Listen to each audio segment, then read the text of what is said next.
All right, man. We got to talk about this Paolo Banchero shit, bro.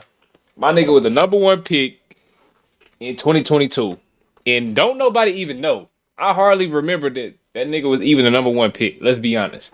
Paolo Banchero don't get talked about. We don't see him on TV, bruh. What's up? You feel me? Apparently, niggas say I look like Paolo Banchero every time I get on the internet. Somebody call me Paolo, so I gotta come to my nigga defense, man. You know what I'm saying? I gotta let's Imagine check it out. being the number one pick in your sport. All the pressure that comes along with that prestigious What the title, hell no matter going on? what the league really is. Living up to the hype and basically the league you're in telling you to your face, yeah, we really don't care. Look at the last 5 NBA number one picks and what exactly was the league's perceptions of their careers. 2019, Zion Williamson was drafted with expectations Garbage. Zion Wilson got drafted. And that was the highlight right there. This night right here. This all white suit. That was the highlight of his career so far. He ain't did shit, bro. of But sit on the couch and eat. being something similar to Injuries. LeBron. And Come let's on, be bro. honest, injuries and lack of Literally. physical commitment pretty much destroyed the hype of that Fat very as hell. talented train. 2020, Anthony Edwards wasn't even the early media darling as LaMelo Ball basically got the majority of the traction. Nevertheless, Deserving. Rightfully with so. Anthony Edwards making 3 straight playoff appearances now and even making the conference finals last year, stunning Denver when nobody saw it coming, the majority of people will consider him the new potential face of the NBA. 2021, For sure. Kate Cunningham is the number one pick that really gets deserving Cade Cunningham, great player, but his team ass. So it's like, what you gonna do?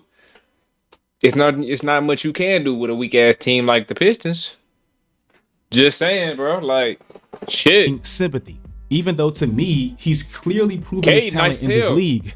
The I dumpster played with fire Cade a situation time he's or two. been in has clearly held He him ain't back. passed the ball for shit, but he was Cade has been hooping. in the NBA now for 4 years, and he's had 3 head coaches. 2022 was Paolo Banchero, and 2023 is the generational talent that NBA teams were damn near planning their tank a year in advance for. Now, you notice how I breezed past Paolo Banchero without any real description?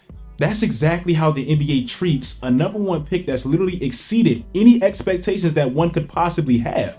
When Paolo was a rookie 2 years ago, he was the only number one pick in 11 years to have 0 national televised games. It's like Bro, what? A number one pick with no games. Not one. That's wild. the NBA didn't even care to market him, show him anything. The funny part to me is, as a rookie, he was dominant enough to almost make an all-star team and damn near won the Rookie of the Year unanimously.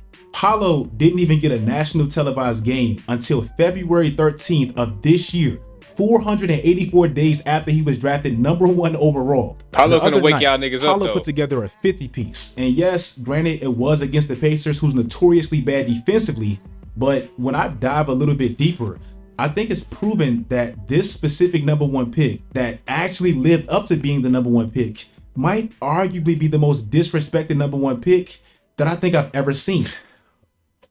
I agree. It was important. It was a hard game, and I don't know why I'm crying right now. It was a hard game, and I'm proud of my team for sure. I remember when Paolo did this last year, and the overall sentiment on social media was, why is this man crying over a win over the Pistons? But for me, in the new age basketball culture with a bunch of new spoiled kids that don't really seem like they care about the journey of being great basketball players anymore, I have to appreciate this man's passion. Last year, the Orlando Magic made the playoffs, and it was basically 2 teams that the world really didn't care to see. It's crazy because this actually ended up being one of the best series of the entire playoffs, but it did get all the memes of this is definitely NBA TV material, and I'll just catch the Yeah, I highlights. didn't give a fuck In about that shit Paolo's either. I'm gonna be first real. playoff I can't even cap. I'm guilty. I didn't give a rat's ass about that Cavs series last year. I didn't. I'm gonna be real. I didn't give a damn. he averaged a very solid 27 points, and when the games were tied 2 games apiece and they needed him most, he averaged 34. Chet Holmgren is a player that, in that specific draft, we kind of acted like he was the real number one pick. I think it's because he fits way more of what the new NBA gushes over and prefers currently. Chet is a two-way stretch big that can put the ball on the floor. Not quite as good as Paolo, but he can. And he can destroy your offensive game plan with his presence at the Chet rim. nice. Chet That's nice as hell. I become like like Chet. the I NBA's like Chet game. preferred prototype for a big. In Chet's technical rookie year last season, he basically got paired with the insane rookie campaign of Victor Wembanyama. They got paired together. They're being marketed as the new big rivalry, and I understand exactly why. But to me, it kind of put the nail in the coffin of the NBA ever caring about the real #1 pick in 2022, Paolo. And let me explain why. I just told you last season, Orlando made the playoffs and Paolo balled, right? Well, check this out. These are the national televised games for this season. Every single team that made the playoffs last year, every single one, they all have at least double-digit national televised games this year. Every single one except Orlando and Paolo. Now, I get that Orlando in general seems to be one of the more hard teams to market in the NBA, and it feels like the league has no interest in doing so. Paolo's first national televised game was this February, and that was the first time Orlando made TNT or ESPN since 2013. But bro, we're talking about a dude that showed the league for back-to-back seasons how good he is, and the league is consistently telling him, we really don't care. Now, I get the deficiencies in his game, and I do believe that's part of the reason he's not talked about as much. It feels like as a superstar big now, you either have to be the focal point of your entire offense where everything runs through you, which to some extent does describe Paolo, or you have to be damn near equally productive on both sides where preferably you can also stretch the floor. Paolo has gotten comparisons to Julius Randle, a player that's never to me really had a true home, kind of because of his style of play. Paolo right now isn't great defensively, and with how bad Orlando's spacing has been, he hasn't been the best shooter as well. But let me ask a simple question.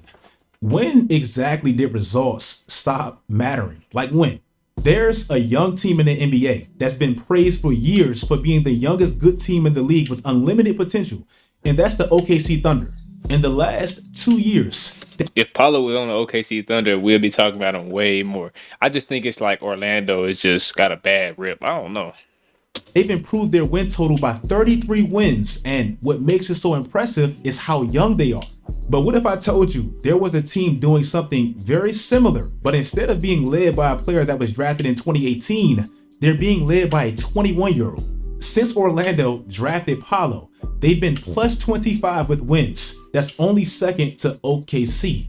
Last year, OKC was the second youngest team in the NBA, and yes, that's what makes that rise so impressive. Well, Orlando was fourth.